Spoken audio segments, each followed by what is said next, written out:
दोन्ही राष्ट्रवादीच्या विलीनीकरणाची वरिष्ठ पातळीवर चर्चा नाही, अजित पवार यांचं वक्तव्य. सूत्रांची माहिती, अनेक जण सोडून जाणार असल्यानं शरद पवारांनी सूतोवाच केल्याचाही दावा.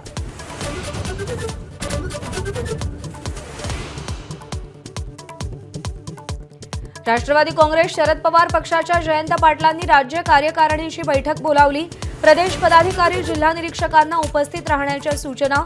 जयंत पाटील काय भूमिका घेणार याकडे लक्ष.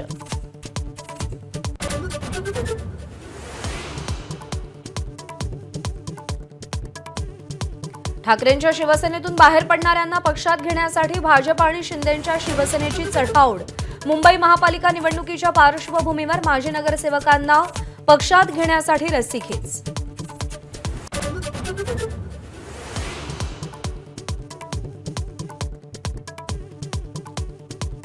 ऑपरेशन सिंदूरच्या यशानंतर आज केंद्रीय मंत्रिमंडळाची पहिली बैठक. सकाळी 11 वाजता पंतप्रधान मोदींच्या अध्यक्षतेखाली महत्त्वाच्या बैठकीचं आयोजन. कॅबिनेट आधी सीसीएसची बैठक होण्याची शक्यता.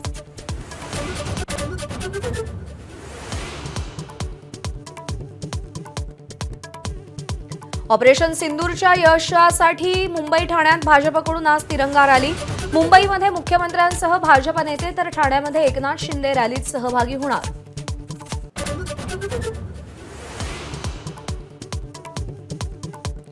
आंतरजातीय किंवा आंतरधर्मीय विवाह करण्याचं संरक्षण स्वतः पोलीस आयुक्त करणार.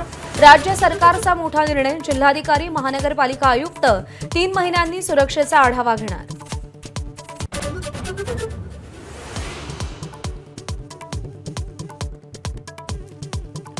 अमरावतीचे सुपुत्र भूषण गवई 52वे सरन्यायाधीश म्हणून आज पदभार स्वीकारणार.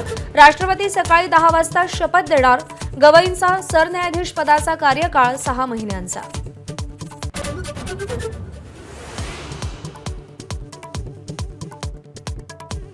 चीनच्या मालावर अमेरिकेत आता फक्त 30% कर, तर चीनकडून अमेरिकन आयातीवर फक्त 10% शुल्क. 90 दिवसांसाठी दोन्ही देशांनी करांमध्ये कपात केली.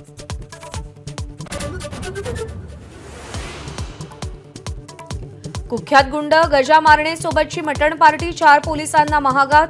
एका अधिकाऱ्यासह 4 कर्मचारी निलंबित. सांगली कारागृहात नेताना पोलिसांची मारणेसोबत मटण पार्टी.